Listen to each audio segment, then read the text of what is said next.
எப்படின்னு கேட்டால் ஒரு செடி ஒரு விதையை விருட்சகமாக்குற விஷயம் அப்படிங்கிறது பெரிய விஷயம். காலையில் கூட சொன்னேன் பிரேயரில், காலங்கள் கடந்தும் நிற்கின்ற விஷயங்களை செயல்களை மனிதர்கள் செய்ய வேண்டும்.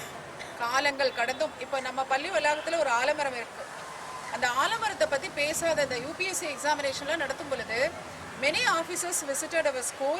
Everyone started talking about the ஆலமரம். இந்த ஆலமரத்துக்கு கீழே நம்மளது தேசப்பிதா மகாத்மா காந்தி அவர்கள் 1946-47 வந்ததா மோஸ்ட்லி பார்த்தீங்கன்னா இப்போயும் எங்கள் ஸ்கூல் ஸ்டூடெண்ட்ஸ் எல்லாருமே ஆலமரத்துக்கு கீழே இருந்து தான் படிக்கிறாங்க.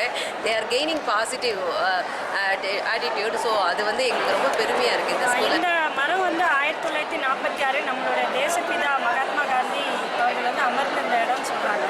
இந்த ஷெட்டுக்கு தான் பசங்க வந்து மாணவர்கள் படிச்சிருக்காங்க. அப்போ வந்து பள்ளியோட எண்ணிக்கை மாணவர்கள் அதிகமாக இருந்தப்போ ஷிஃப்ட் சிஸ்டம் நடத்திருக்காங்க. காலையில் ஒரு ஷிஃப்ட்டு, மாலையில் ஒரு ஷிஃப்ட்டு, அந்த மாதிரிலாம் நடத்திருக்காங்க. அவ்வளவு பெருமை வாய்ந்த பள்ளி எங்கள் பள்ளி.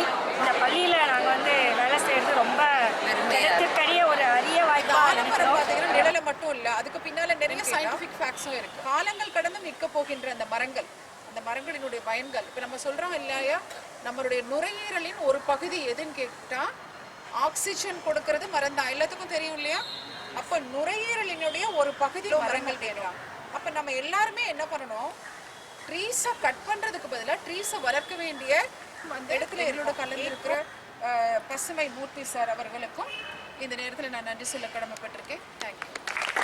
மாண்புமிகு நமது தலைமை ஆசிரியர் மற்றும் ஈகோ டீச்சர் மற்றும் டீச்சர் மற்றும் மாணவ மாணவியர்கள் அனைவரும் இந்த மரநடி விழாவில் கலந்து கொண்டதுக்கு நான் ரொம்ப பெருமையாக நினைக்கிறேன். நான் வந்து சென்னை மாவட்ட கல்வித்துறை முதன்மை அதிகாரி அவர்கள் மூலமாகவும் சுற்றுச்சூழல் ஒருங்கிணைப்பாளர் மூலமாகவும் இன்று நமது பள்ளி தேர்வு பண்ணி இன்று 25 மரக்கன்றுகளை நட எனக்கு அனுமதி கொடுத்து உள்ளார்கள். அந்த வேலையை நான் நமது பள்ளி மூலமாக உங்கள் மூலியமாக நான் செய்து கொண்டு வருகிறேன். நான் வந்து எப்படின்னா, எனக்கு வந்து டாக்டர் முன்னாள் ஜனாதிபதி அப்துல் கலாம் தான் எனக்கு பசுமை மூர்த்தின்னு பேர் வச்சார். என் பேர் மூர்த்தி தான், ஆனால் அவர் தான் பசுமை மூர்த்தின்னு பேர் வச்சார்.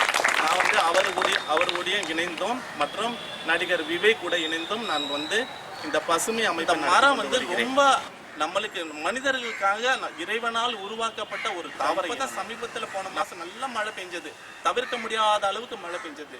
ஆனால் வந்து இப்போ பார்த்தீங்கன்னா எவ்வளோ வெயில் இருக்குது பார்த்தீங்களா. அதனால வந்து காலநிலை மாறிவிட்டது. காரணம் என்னன்னா, மரங்கள் இல்லை. அந்த மரங்களை நம்ம வந்து நீங்கள் இந்த சின்ன வயசுலேயே நீங்கள் வந்து அதை விழுப்புடன் நீங்கள் செய்ய வேண்டும். இப்போ நம்ம பள்ளியில் நம்ம 25 மரம் நடுறோம். ஒரு மரத்துக்கு நீங்கள் 2 பேர் அதுக்கு நீங்கள் நிற்கணும், இன்சார்ஜாக இருக்கணும். இருந்து அந்த மரத்தை நீங்கள் வளர்க்கும் போது, நீங்கள் +2 முடிச்சு போகும்போது அது அழகான ஒரு பெரிய இவ்வளோ பெரிய மரமாக இருக்க வேண்டும். அப்போ வந்து உங்களுக்கு எவ்வளோ ஒரு பெருமையாக இருக்கும். விழிப்புணர்வு மூலமாக நீங்கள் வந்து இங்கே நம்ம அரசு பள்ளியில் மட்டுமல்லாமல் உங்கள் வீட்டில் போயிட்டு உங்கள் பேரண்ட்ஸ்கிட்ட சொல்லி நம்ம வீட்டு அருகில் ஒரு சின்ன இடமா இருந்தாலும் அங்கே ஒரு மரத்தை நடு. எனக்கு வாய்ப்பளித்த தலைமை ஆசிரியர் மற்றும் டீச்சர் அவர்களுக்கு மனமார்ந்த நன்றியும் வாழ்த்துக்களும் தெரிவித்துக் கொண்டு என்னோட வந்து கலந்து கொடுத்த WWF சேர்ந்த மூவருக்கும் என் மனமார்ந்த நன்றி. தன் மண்ணை அழிக்கும் தேசம் தன்னைத்தான் அழித்துக் கொள்கிறது என்றார் ஃப்ரான்க்ளின் டி. ரூஸ்வெல்ட். மரங்கள் மருத்துவத்தின் இன்னொரு சுவாச பயிர்கள் என்பதை நாம் மறந்துவிட்டோம். மரம் வளர்ப்பதின் முக்கியத்துவத்தை அறிந்துள்ளதால் நான் உங்களிடம் பேச வந்துள்ளேன். மரம் நமக்கு இயற்கை அன்னை கொடுத்த கொடை, நம் சுற்றுச்சூழலின் முக்கிய அங்கம், நம் வாழ்வின் நிஜ ஹீரோக்கள், தூய்மையான ஆக்சிஜனை கொடுக்கும் தெய்வீக மருத்துவர்கள்.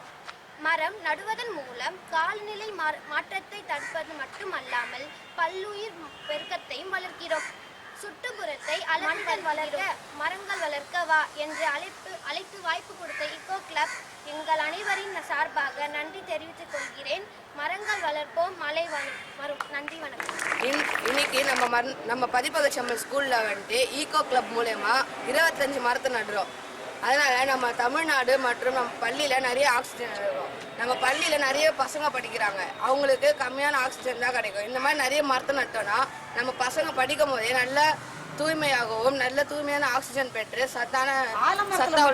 தெய்வீகமாக சொல்ல போனால் 21 தேவதைகள் வசிக்கிறாங்கன்னு சொல்லுவாங்க.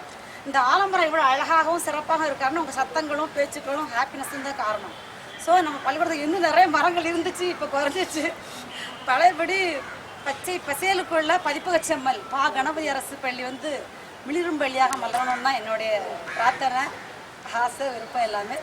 வாய்ப்பு தந்த தலைமை ஆசிரியர் மற்றும் அனைவருக்கும் நன்றி. நம்ம ஸ்கூல் வந்து மாடல் ஸ்கூல் இப்போ 2 ஸ்கூல் தான் செலக்ட் ஆயிருக்கு. உங்கள் எல்லாருக்கும் தெரியும்ல, நான் எல்லாருக்கும் தெரியும். ஃபர்ஸ்ட் வந்து பதிப்பக செம்மல் ஸ்கூல், இன்னொன்று ஜெயகோபால் கருடியா ஸ்கூல் தான் நம்ம WWF மாடல் ஸ்கூலாக வந்து செலக்ட் ஆகிருக்கிறது.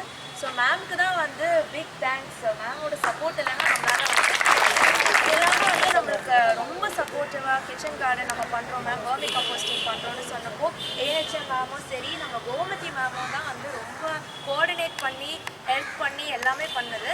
ஸோ அவங்களுக்கும் ஒரு பெரிய தேங்க்ஸ். இது நம்ம என்னோட டீம்ஸ் இருக்காங்க, எஸ்பர் அவங்க கிளாஸ் எடுக்காங்க, அண்ட் ஷேரன் எங்களோட மிஷன் இயற்கை கன்சல்டன்ட்டு. ஸோ மிச்சப்படி இந்த ப்ரோக்ராம் ஆர்கனைஸ் பண்ண ஹெல்ப் பண்ண எல்லா டீச்சர்ஸ், எல்லா ஸ்டாஃப், ஸ்டூடெண்ட்ஸ், நீங்கள் எல்லாருக்குமே வந்து ஒரு பெரிய தேங்க்ஸ்.